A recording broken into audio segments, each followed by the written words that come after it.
my name is Forrest Pritt. I'm an Emergency Management Specialist out of the Army Corps Kansas City District Emergency Operations Center.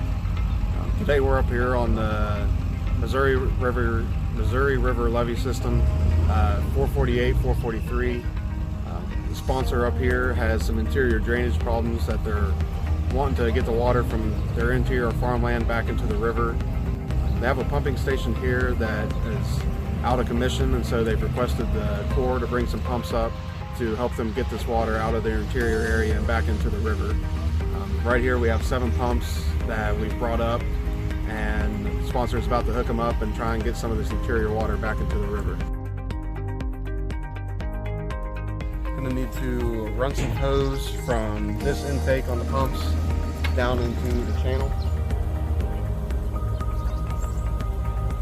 And then they're going to need to run some more hose from this output back up over the levee and into the river.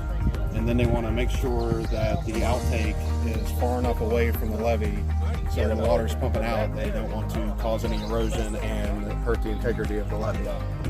Well, there's 18,000 acres in our levee district, and we got 5 board members. And we're kind of doing this, the board members and those, we got 3 or 4 volunteer landowners down here helping us. We got one 36-inch pump that went down on us. We got so much water coming down, it's about to flood the highway up there. So we're trying to keep it off the highway because we got enough highways closed in the state of Missouri right now. Well, the levee board is in charge of this main levee. This main levee runs from St. Joe, Missouri down to Rushville, federal levee. And then there's 5 board members. You gotta be a landowner to be on the board. And we're in charge of maintaining this levee. We're working on getting these pumps lined up. Our main dewatering pump here has failed, and we're going to probably get it pulled tomorrow is the plan.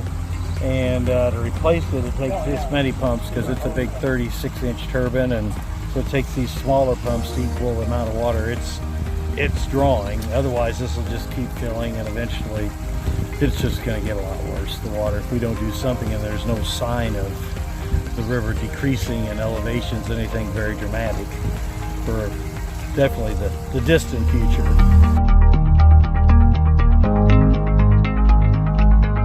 I've got about 425 acres over there that it's a big lake, but I somewhat expect that because it's on the river side of the core levee here.